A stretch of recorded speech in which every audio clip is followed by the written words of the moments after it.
Pas de soleil, pas de soleil, pas de soleil, da-da-da. Pas de soleil, pas de soleil, pas de soleil, da-da-da.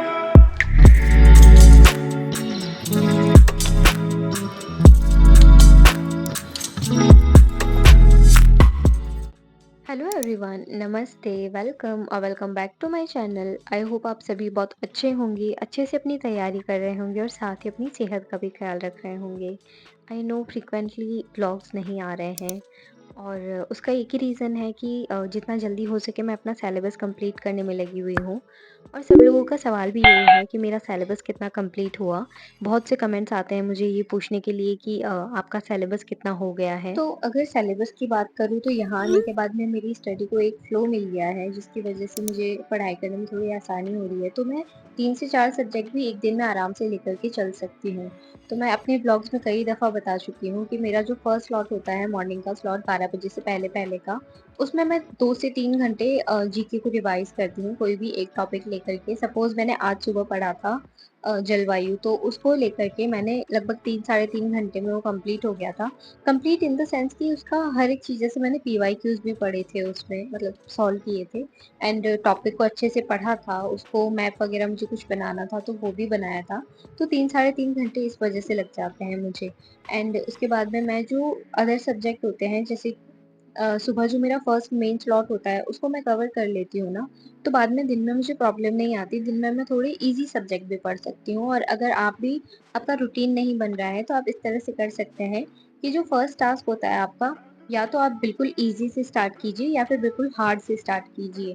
अगर easy से start करते हैं तो एक flow बन जाता है और आप आगे कंसिस्टेंट होके पढ़ पाते हैं, और अगर हार्ड से स्टार्ट करते हैं तो आपकी जितनी भी थकावट है, मतलब एक टॉपिक को पढ़ कर के अगर आप थक चुके हैं तो उसके बाद में पढ़ना ईज़ी इसलिए हो जाता है क्योंकि अब आप आने वाले टाइम में थोड़े ईज़ी सब्जेक्ट पढ़ने वाले हैं, जो सब्जेक्ट आपको पसंद है वो पढ़ने वाले हैं। तो जब पढ़ाई का मन नहीं होता वैसे सब्जेक्ट तो हम तब भी पढ़ सकते हैं, जैसे हिंदी हो गया, इंग्लिश हो गया। तो आप भी ऐसा कर सकते हैं और इसी तरह से अपना शेड्यूल जो है वो बना सकते हैं। अगर आप बिगिनर हैं तो आई कैन अंडरस्टैंड थोड़ी सी प्रॉब्लम होती होगी, जैसे कि जीके है, तो जीके बहुत एक वास्ट सब्जेक्ट है, समझ में नहीं आता क्या पढ़ें क्या नहीं।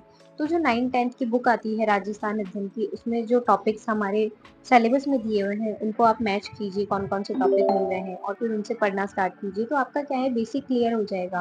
और अगर बेसिक क्लियर हो जाएगा तो फिर आप अगर कोई बुक पढ़ते हैं, कोई गाइड पढ़ते हैं, तो फिर आपको उससे समझने में थोड़ी ज़्यादा आसानी होगी। तो जैसा कि एक कमेंट मेरे पास आया भी था, तो मैं आपको यही सजेस्ट करना चाहूँगी कि आप ईज़ी से हार्ड की तरफ जाइए। लाइक आप पहले 6th क्लास की बुक पढ़िए, जो राजस्थान अध्ययन की आती है, या फिर आप जिस भी सब्जेक्ट की पढ़ रहे हैं, मैथ्स की, हिंदी की, इंग्लिश की, तो आप पहले 6th क्लास की पढ़िए, उसके बाद में 7th, 8th, 9th, 10th, इस तरह से आप ईज़ी से हार्ड की तरफ जाइए, तो आपको बुक पढ़ने में थोड़ा ईज़ी होगा। स्टार्टिंग आप जब सरल से करेंगे, तो उसकी लैंग्वेज भी थोड़ी ईज़ी होगी, तो आपको पढ़ने में मज़ा भी आएगा, आपको बोरियत भी फ़ील नहीं होगी और आपको बहुत ज़्यादा टफ भी नहीं लगेगा, तो आप उसको जल्दी से छोड़ोगे नहीं। 6 की कंप्लीट करके फिर 7th की and then 8th, 9th, 10th की, तो आप इसी तरह से पढ़ सकते हैं। और 9th-10th की बुक में तो जो राजस्थान अध्ययन वाली बुक में दिया हुआ है ना जीके, उसमें जो हमारे टॉपिक मिलते हैं सिलेबस में, उसको आप मैच करिए और इस तरह से आप पढ़ सकते हैं। तो आई होप आपके लिए हेल्पफुल होगा ये चीज़। एक और कमेंट मेरे पास आया था, कमेंट आप स्क्रीन पर देख सकते हैं। तो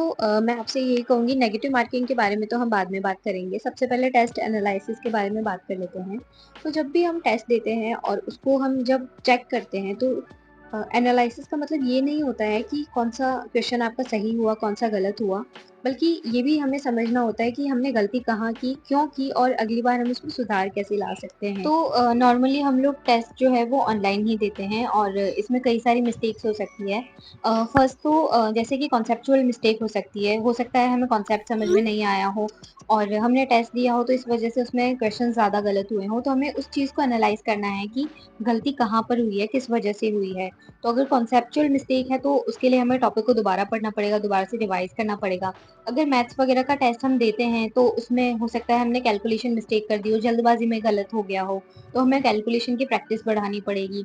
और हो भी सकता है कि हमने सवाल ही ध्यान से ना पढ़ा हो, तो हमें थोड़ा स्लो रीडिंग की आदत डालनी पड़ेगी। तो इस तरह से छोटी-मोटी चीज़ों का ध्यान रख के और हम अपने जो टेस्ट में अगर कम मार्क्स आते हैं या फिर गलतियाँ ज़्यादा होती है तो उस पर ध्यान दे सकते हैं। और अगर आप लोग बता सको तो मुझे प्लीज़ बताना कि आप लोग कहाँ से टेस्ट दे रहे हो, कौन से सब्जेक्ट का दे रहे हो और टॉपिक वाइज़ दे रहे हो या फिर फुल लेंथ टेस्ट दे रहे हो। मैं फ़िलहाल टॉपिक वाइज़ ही दे रही हूँ टेस्ट एंड जीजीडी से दे रही हूँ, मैं लास्ट वीडियोज़ में शेयर कर चुकी हूँ।